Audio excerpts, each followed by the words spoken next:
ഹബീബിന്റെ പുഞ്ചിരിക്കുന്ന വദനമൊന്ന് കാണണ്ടേ, ആ മണ്ണിലൊന്ന് ചെന്നെത്തണ്ടേ. നാം സലാത്തുകൾ പറയണം, സലാത്തിലൂടെ ഹബീബായ തങ്ങളുടെ മണ്ണിലെത്തണം.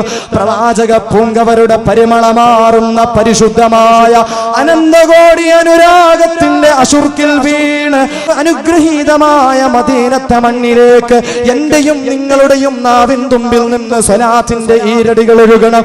അങ്ങനെ മദീനയിലെത്തണം. മദീനയിലെത്തി സ്വലാത്ത് ചൊല്ലി ചൊല്ലി ചൊല്ലി എന്റെ പാവങ്ങളൊക്കെയും ഹബീബിനോടൊന്ന് ഏറ്റുപറഞ്ഞ് ഞാൻ കിടന്നുറങ്ങുമ്പോ ഒരു സലാം എനിക്ക് കേൾക്കണം.